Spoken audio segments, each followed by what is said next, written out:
add something quickly on criminal justice reform. Since 2020, we only got about 6 minutes, guys.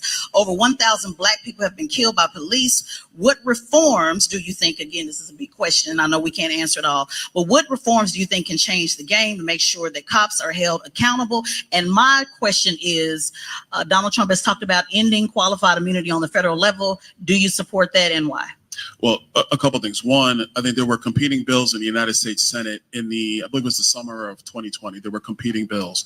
There was the Tim Scott version of the legislation, and there was the and I forget I think it was the George Floyd policing bill, the Justice and Policing bill. That was the other one. The two bills were actually quite similar. The one major difference between the two pieces of legislation was qualified immunity. That's a big difference. In the Tim Scott's bill said you can't get rid of qualified immunity. I agree, you cannot get rid of qualified immunity. If you get rid of qualified immunity, I'm telling you today, you will have less police officers on the street. We have a ton of Black officers who serve in our police departments, Hispanic police officers, white police officers. When you get rid of qualified immunity, what happens is that police officer is not just subject criminally, but also subject financially. Hold on. So what officer is going to sign up when you deal with, at a minimum, any one officer has what? Maybe a non-racist, maybe a non-racist one. Now, I just want to say, so I don't think you should get rid of qualified immunity. Okay, and let him respond. We only got 5 minutes. I would love to come back, Congressman, and have this conversation. I actually am the senior advisor for the George Floyd family. I was there when they wrote that, so I definitely want to talk about that in full detail. Let me say, I was one of the lead organizers for activities that took place in Baton Rouge when Alton Sterling was killed by the police. I could tell you last year, in the last 2 years, over 1,000 Black people were strip searched by the Baton Rouge Police Department unjustly. That a federal judge ruled that the strip search policy of the Baton Rouge Police Department this year ruled that it was unconstitutional. And that I could tell you the names of countless other Black people who have been wronged by the police. If we end qualified immunity, we can hold them accountable. And what does that mean? That means that a cop who kills you is held accountable, not just by the insurance of the city, but by his personal stuff, that you can go after him personally when he kills you. You know what that's going to do? That's going to stop cops from killing people. That's right. Because if I can get your insurance, if I can get your house, if I can take your stuff when you kill us, you're going to think before you pull that trigger. And instead of protecting dirty cops, I'm not bad at good cops. I want a cop to go home to his family at night. I want you to go home to your family at night. But when you have a bad cop, when you have a bad apple, the end of the quote is they spoil the bunch. How do you get them out of the bunch? You ensure that the people who are harmed by them have all of the mechanisms and tools available to them to hold them accountable. And qualified immunity means that that cop is only held accountable by the city.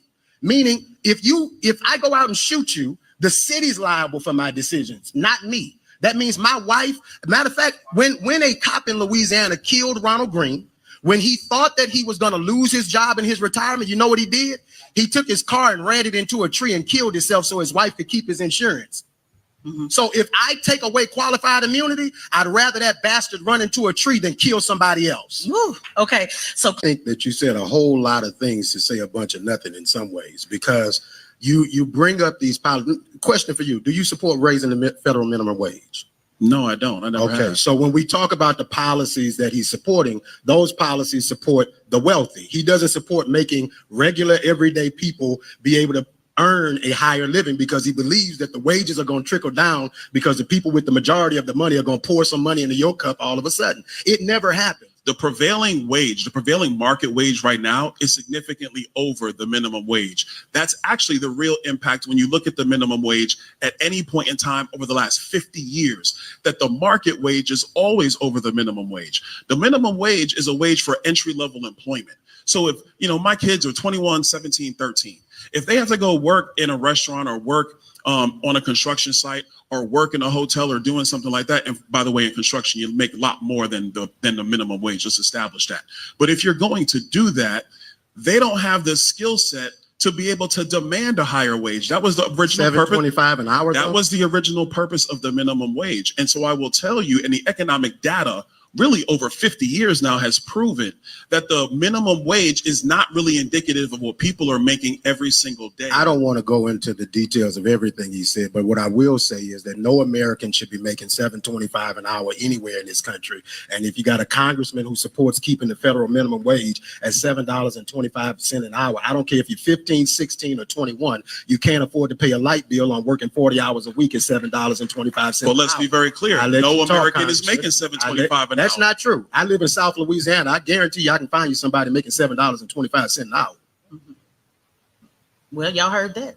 And talk to your cousins. There's a false narrative that my good brother and others try to carry out there that black men are going to the other side.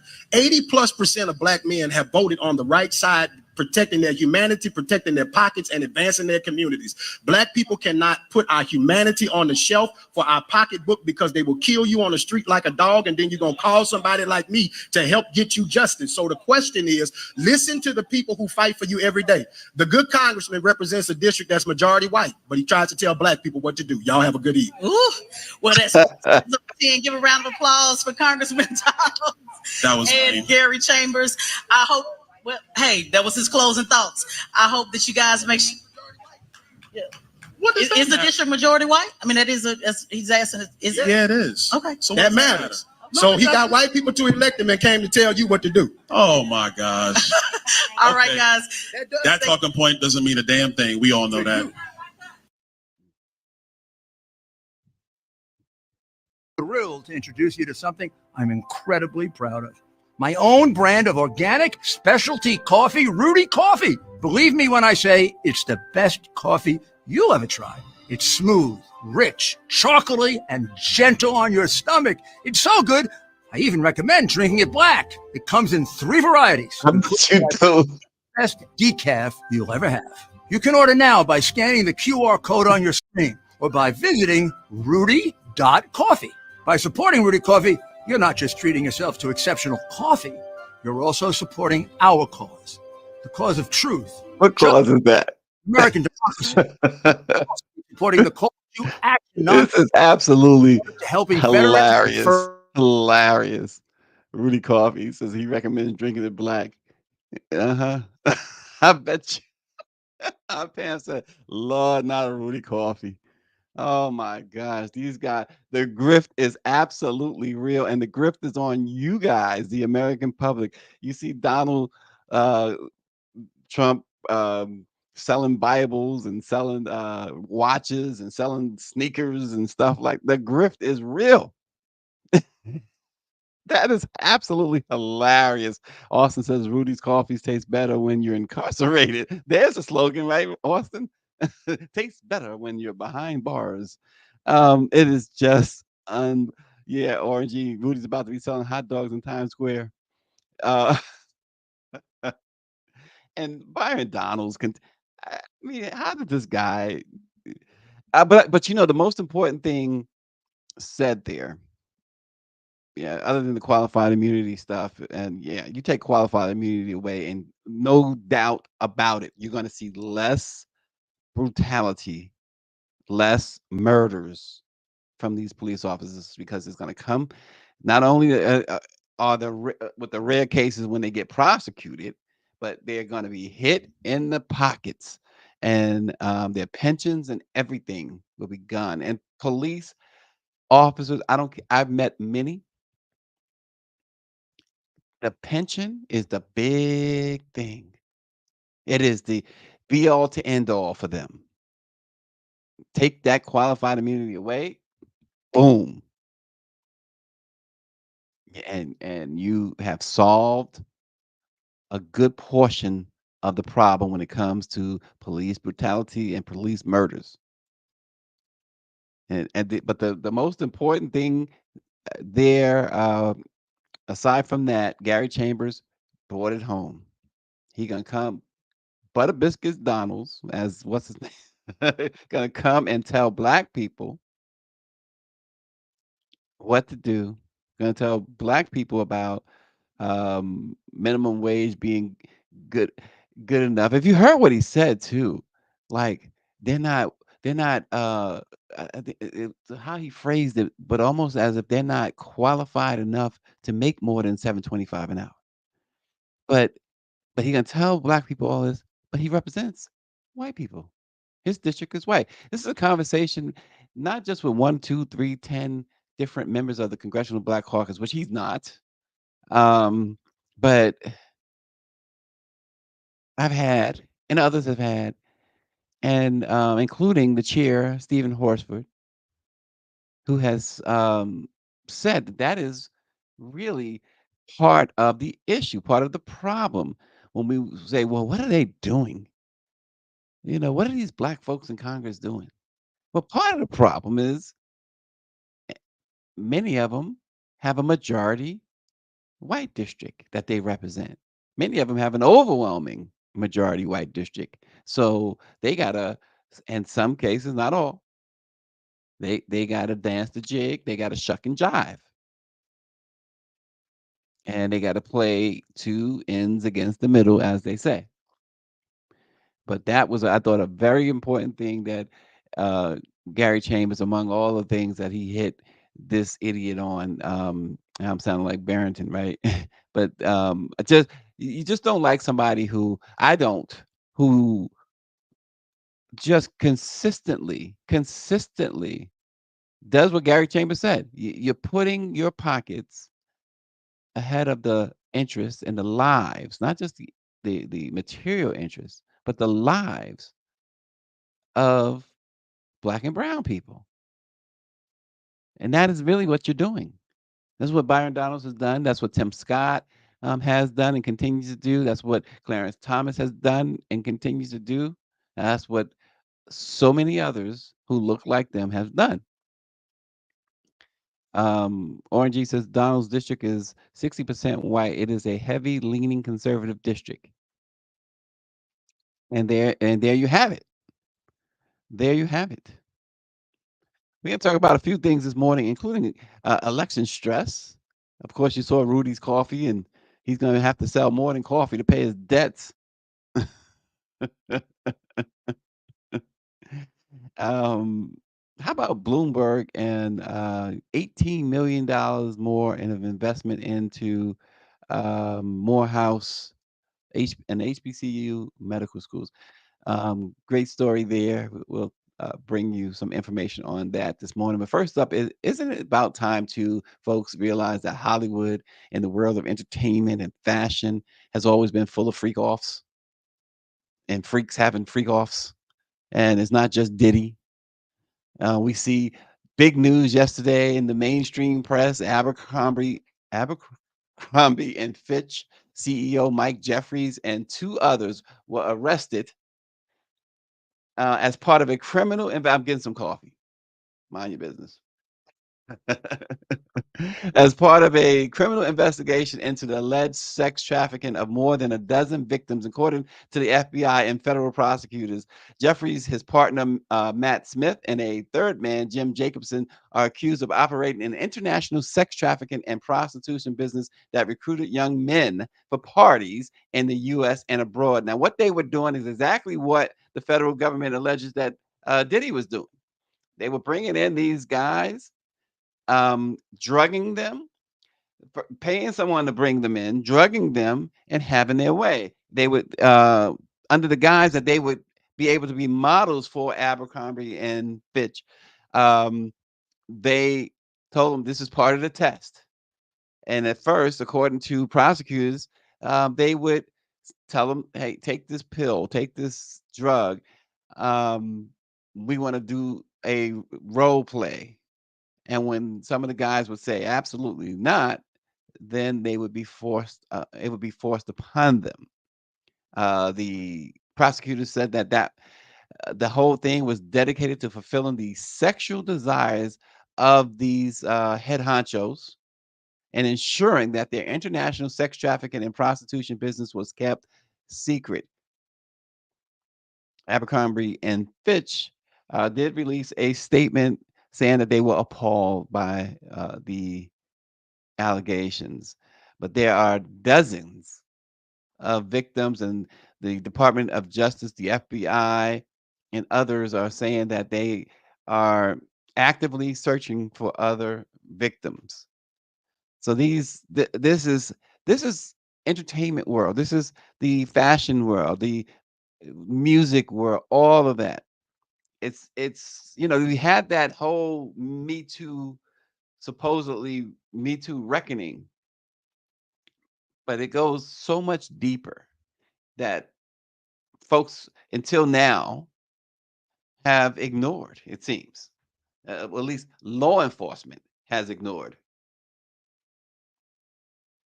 But all the focus on Diddy, but this is going on and it needs to be stopped. It's going on everywhere throughout whatever.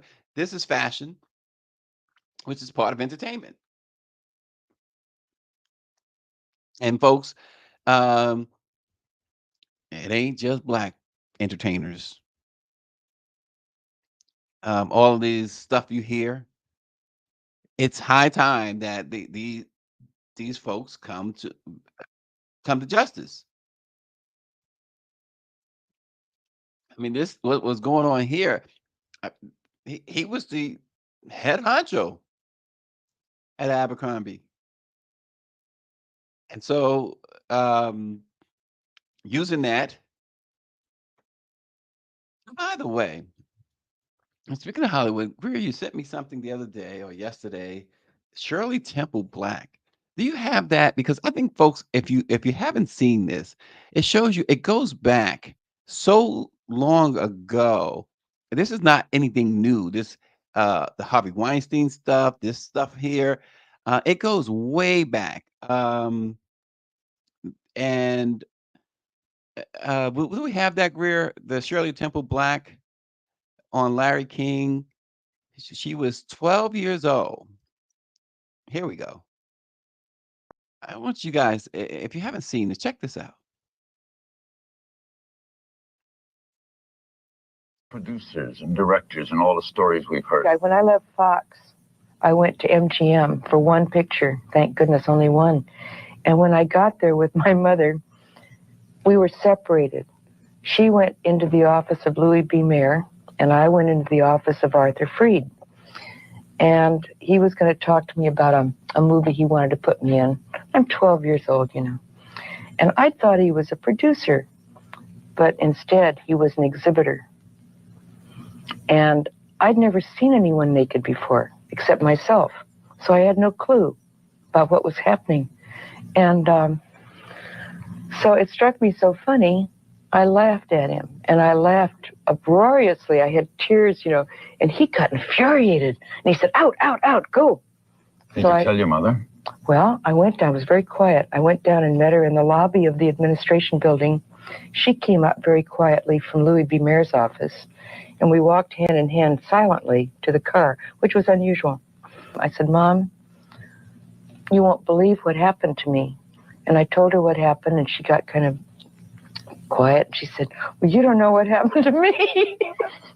And Louis B. Mayer wasn't as bad as Freed was to me. Have you tried it? He came on to my mother. And so we both decided that we didn't like MGM much. It was, it was better at Fox. Yeah. So this has been going on, folks, forever. And I mean, 12 years old. 12 years old she was.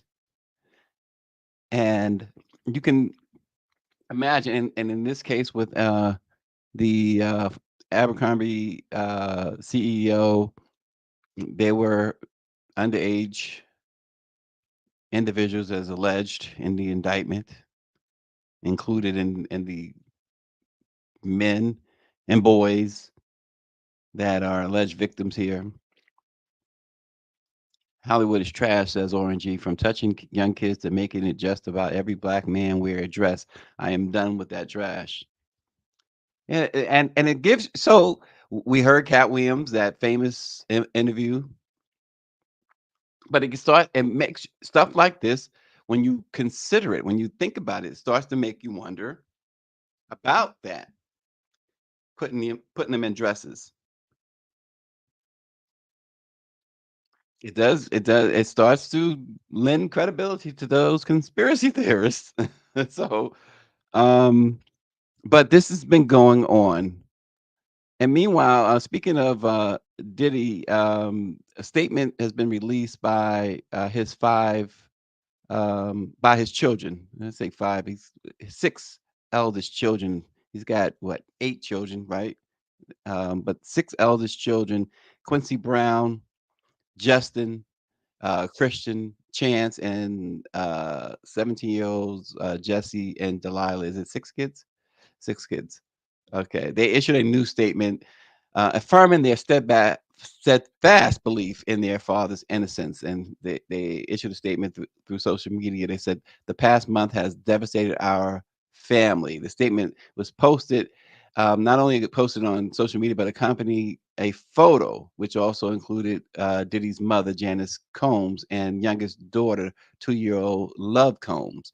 They said many have judged both him and us based on accusations, conspiracy theories, and false narratives that have spiraled into absurdity on social media. We stand united, supporting you every step of the way. We hold on to the truth, knowing it will prevail and nothing will break the strength of our family. We miss you and love you, Dad. Um, the statement from Diddy's children. Um, really, really sad situation for his children. You have to feel for the all of them really, but the girls, what they must go through, they have to be certainly shielded from this. And then of course there's the little baby. Folks forget that he has a little baby. This is not to say that you should have any sympathy for him, but certainly you have to understand that there are some uh, innocent ones involved here, and they are standing united, and good for them. I mean, that's look. It comes a time when all you have is family, and they're showing that. They are definitely showing that. A few top officials. Oh, What's let's up, go to fam? this first. So I just got through voting. Yeah, had a little issue. Um, did my ballot and printed out my ballot, and they had changed who I was voting for president, and it came out with 45's name on it. Hell no! So they fixed that for me. And so I have voted, and I have voted for Kamala and Tim Walz and all you people that are voting for 45. Good luck with you. All right. Peace.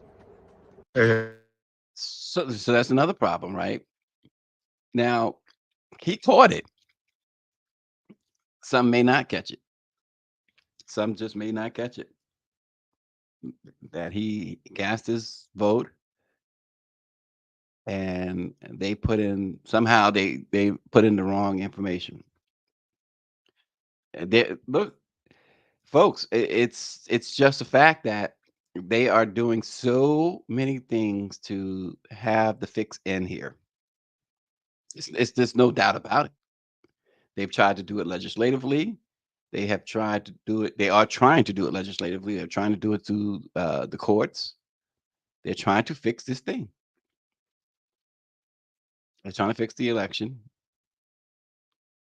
I think that they have somewhere along the line, the MAGA folks have concluded that they can't win fair and square. They can't win. So you see stuff like this happening, and it's obvious. Come on, he's not the only one. A few top officials have spent more time behind closed doors in the White House with Trump than John Kelly, the former Marine general who was his longest serving chief of staff. And with Election Day coming less than 2 weeks away, Kelly says he's deeply bothered by Trump's recent comments about employing the military against his domestic opponents. And he agreed to 3 on the record recorded discussions with the New York Times. And he went into a wide range of topics, including Trump's lack of fitness and his lack of morals, his bad character, And remember, Kelly was Homeland Do Security you, Secretary what do under you Trump. think? Do you think he's a fascist? Well, I'm looking at the definition of fascism. It's a far-right, authoritarian, ultranationalist political ideology and movement characterized by a dictatorial leader, centralized autocracy, militarism, forcible suppression of opposition, belief in a natural social hierarchy. So certainly, in my experience, those are the kind of things that he thinks will work better in terms of running America. You know, again, back to this issue of, democracy is complicated, messy to operate, probably the worst kind of government there is, except for all the other ones. I think Churchill once said that. And again, our Constitution, our founders built in to the Constitution and to the way our government operates, built in a lot of checks and balances, and didn't design the government to be streamlined and whatnot. So, but certainly the former president is in the far right area. He's certainly an authoritarian. Admires people who are dictators. He has said that. So he certainly falls into the general definition of fascist, for sure. And Kelly went on to say that it's a very dangerous thing to have the wrong person elected to high office. And a little bit more on Trump that has been revealed in the last 24 hours. When he was president back in 2020, he went into a rage over the price tag for the funeral of a dead soldier he had pledged to pay for. The soldier was Private Vanessa Guillen, a soldier at Fort Hood who was beaten to death by a fellow soldier and his girlfriend. The girlfriend burned Guillen's body, which was discovered buried near the base 2 months later. Trump invited Guillen's family to the White House and pledged to personally help them with the cost. Well, 5 months later, the U.S. Army concluded there were several leadership failures at Fort Hood, which had been a tough assignment for women soldiers. The report irked Donald Trump, and he was angry by the punishments doled out to the base's leadership. He was angry that they were being punished for their lack of leadership and for allowing their whatever they put forth, the policy, allowing this young soldier to be tortured and killed. So he has the family into the Oval Office and says, I'm going to pay for the funeral. And when he got that update, and then they told him how much, he says, did they bill us for the funeral? What did it cost? And they told him the bill was $60,000, and he became angry. He says, it doesn't take $60,000 to bury a bleeping Mexican.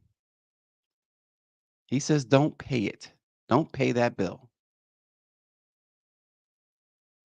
And then they said he carried on this behavior the rest of the day. He was complaining. Can you believe it? These bleeping people. And then folks are going to sit there, Lara Trump and others. Oh, he's not racist. Bleeping Mexican.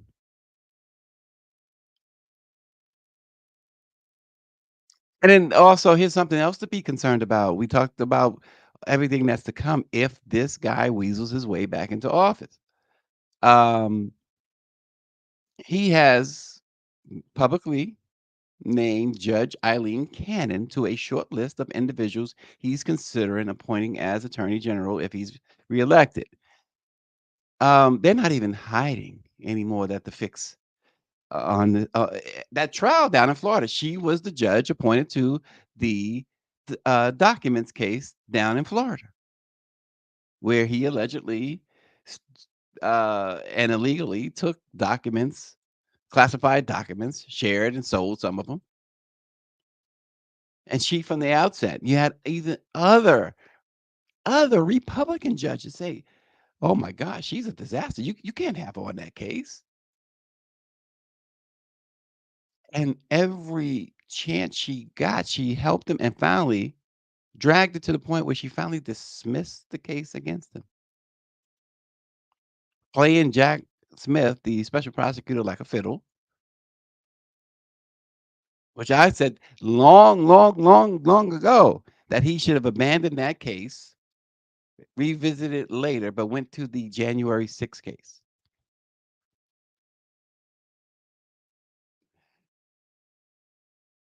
And now she is again rewarded, or he's seeking to reward her for subverting justice, for fixing that case, and make her the attorney general. And this is a very hateful individual. Folks, if she's attorney general, just saying. And speaking of attorneys and coffee, Rudy Giuliani must hand over his fancy Manhattan apartment, his collectible Mercedes Benz, and a host of other treasures as part of the nearly $150 million judgment he owes to black women he defamed after the 2020 election.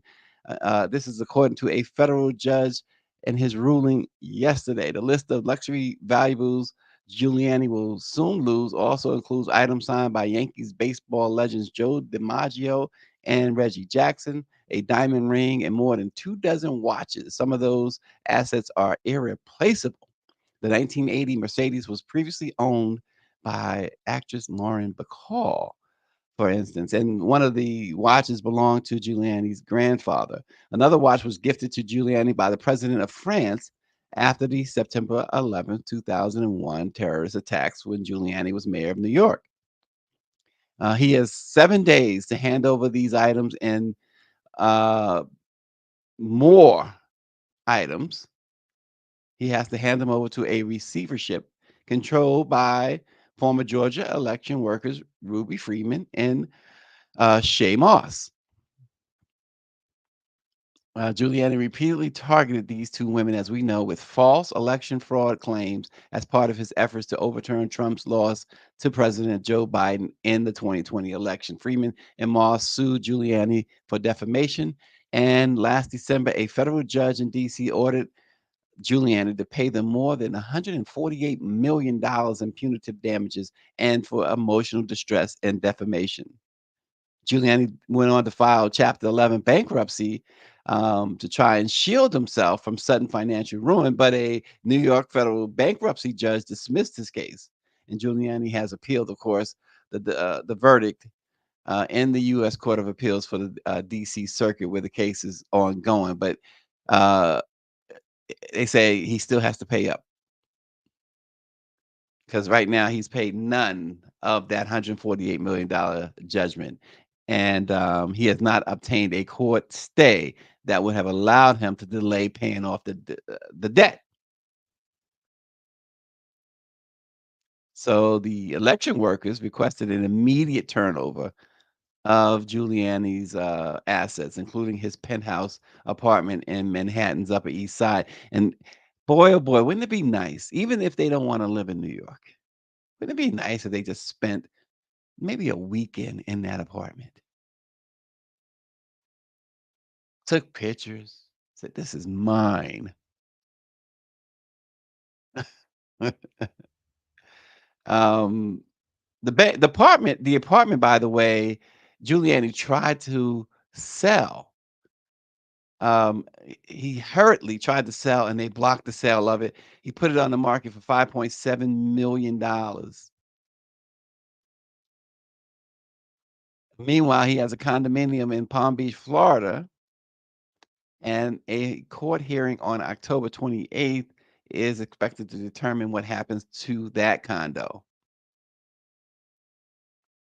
And so the judge also allowed the election workers to pursue a debt that Giuliani says he is still owed for his work after the 2020 election.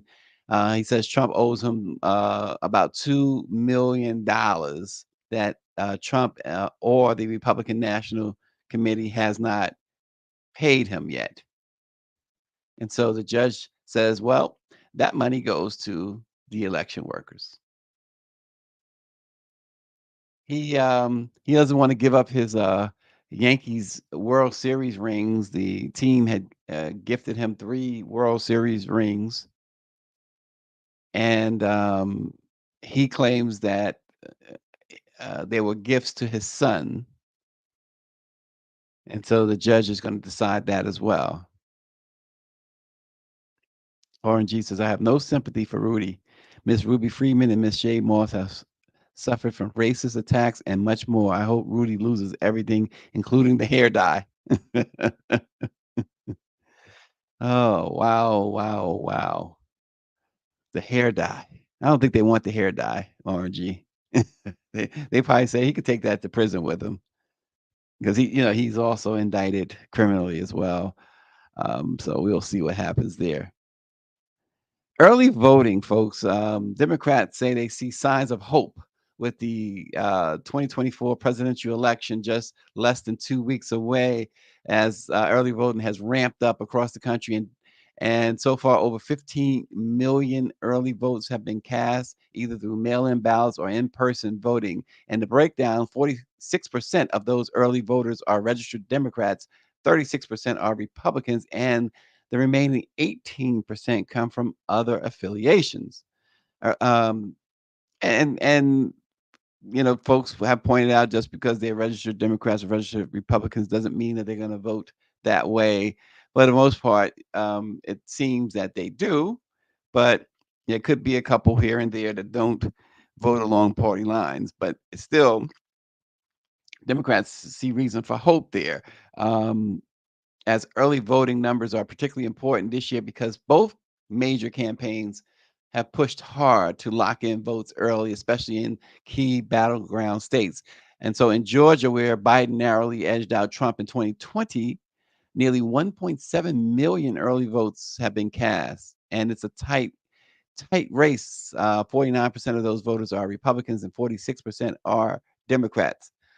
It indicates that both sides know just how crucial Georgia is this year.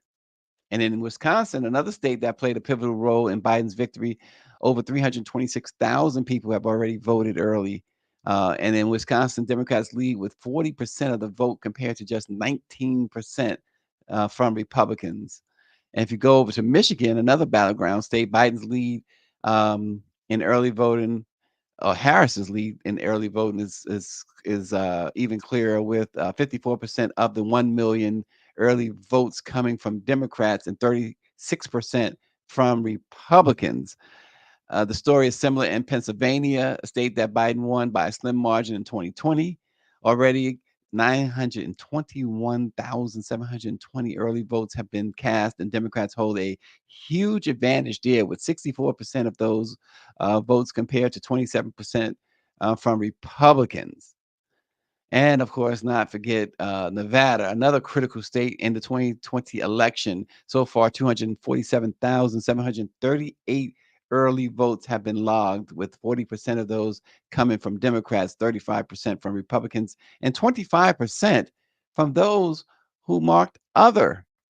They're either independent or other. And again, while the early voting numbers seem to favor Democrats in several key states, the overall election is incredibly close, according to all polls, which show that Vice President Kamala Harris and Trump are locked in a virtual dead heat, each polling at about 47% among registered voters. Among likely voters, the vice president holds a slight edge with 49% compared to Trump's 48%. Political strategist James Carville says the election is going to break in the final days. Whoever wins the swing states will take it all, and it's going to come down to just a few votes. Carville says he has a feeling that Vice President Harris is going to win.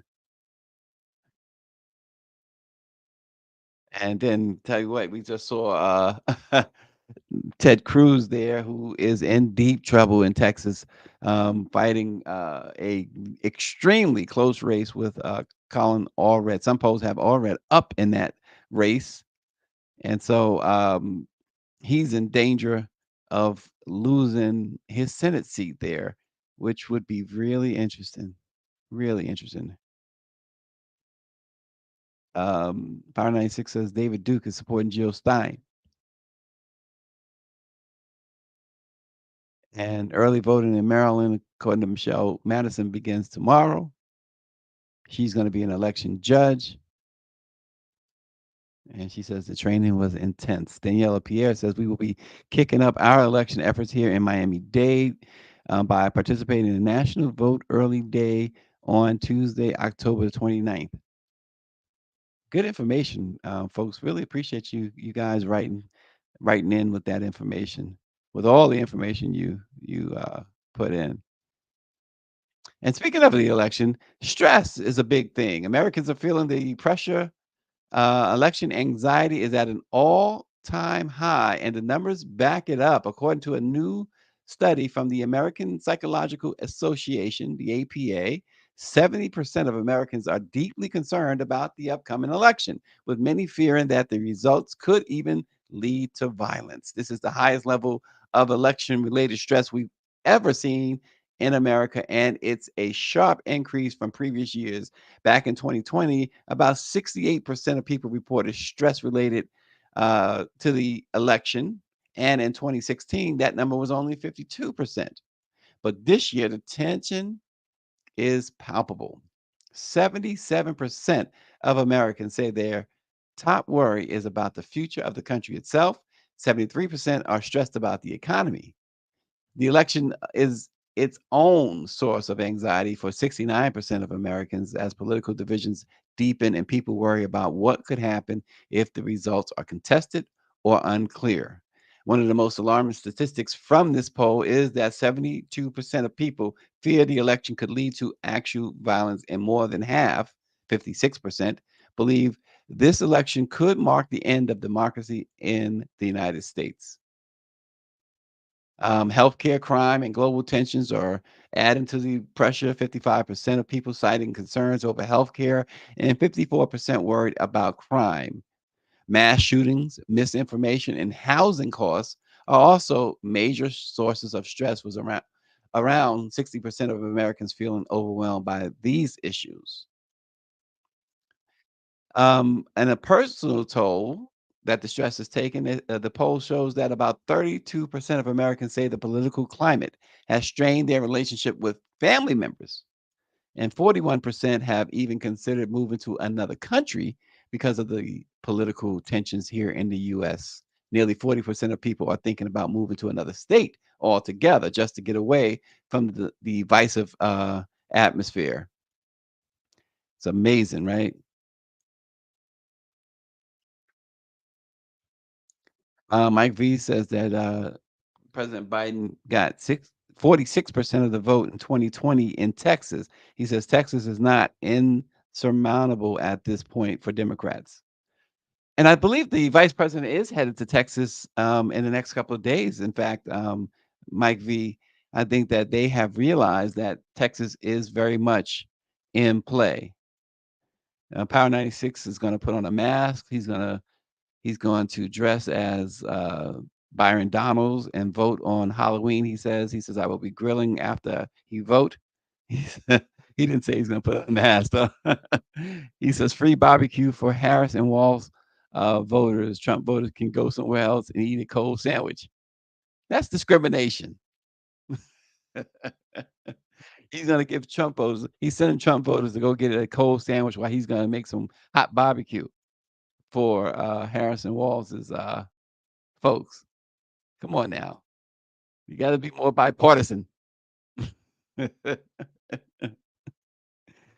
Oh, gosh. And here's some good news, folks. Out of Morehouse School of Medicine, who's leading the charge on another critical issue. When it comes to testing, of course, we know that new medications, vaccines, and medical devices, diversity matters because different racial and ethnic groups can respond to treatments in different ways. And historically, however, clinical trials have been overwhelmingly white, leaving minority groups underrepresented and underserved when it comes to cutting edge medical advancements. But Morehouse, its School of Medicine, is working to change that. They, along with Howard University College of Medicine and Meharry Medical College, is receiving an $18 million investment from Sanofi, one of the world's leading pharmaceutical companies, to boost diversity in clinical trials. The funding is part of a larger effort to ensure that people of color are included in the reach and development of new treatments. The money will be used to upgrade facilities, create customized training programs for researchers, and help meet the requirements for conducting clinical trials that include more diverse populations. The investment builds on a $14 million grant that Morehouse received from Novartis in 2021, which also seeks to improve these clinical trials.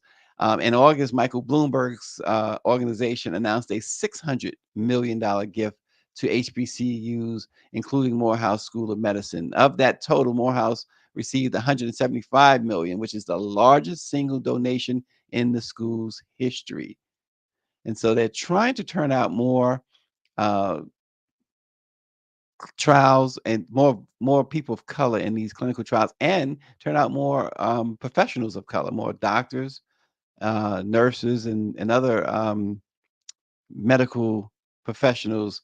They want it to be, they want more people of color. He says, Gary Chambers, yes, we have reached out to Gary Chambers, Mike V.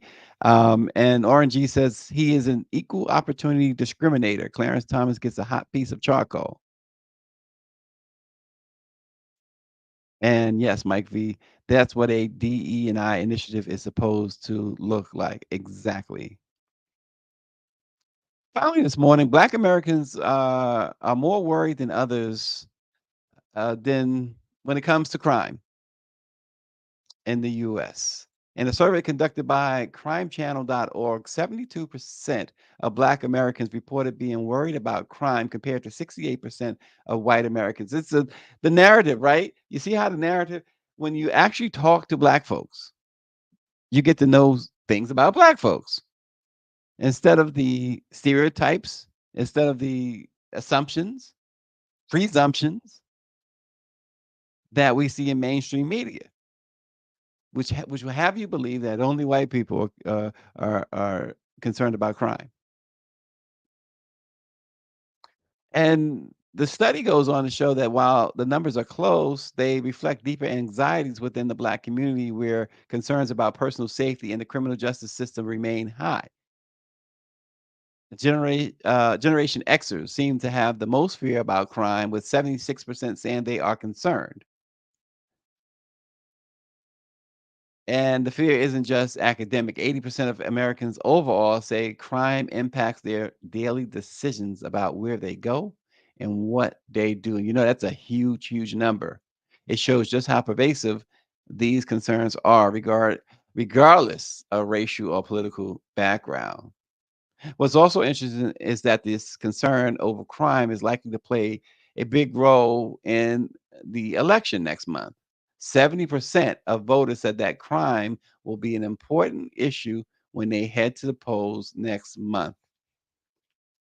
And when it comes to voters being asked which candidate they trust more on crime, well, Vice President Harris has a slight edge over Trump, with 43% of voters say they trust her more to handle crime compared to 40% who said they trust Trump to handle crime. So the vice president does have the advantage there. And we know too that crime stats in America have long been complex, with Black Americans disproportionately affected. In 2019, for one example, despite making up just 12.2% of the US population, Black Americans accounted for 26.6% of all arrests and 51.2% of all murders, according to FBI data. So Black Americans have been targeted disproportionately when it comes to crime and, of course, racial profiling. And as we talked about earlier, targets of police brutality and, of course, death by law enforcement. Lots and lots of stuff to digest there, folks.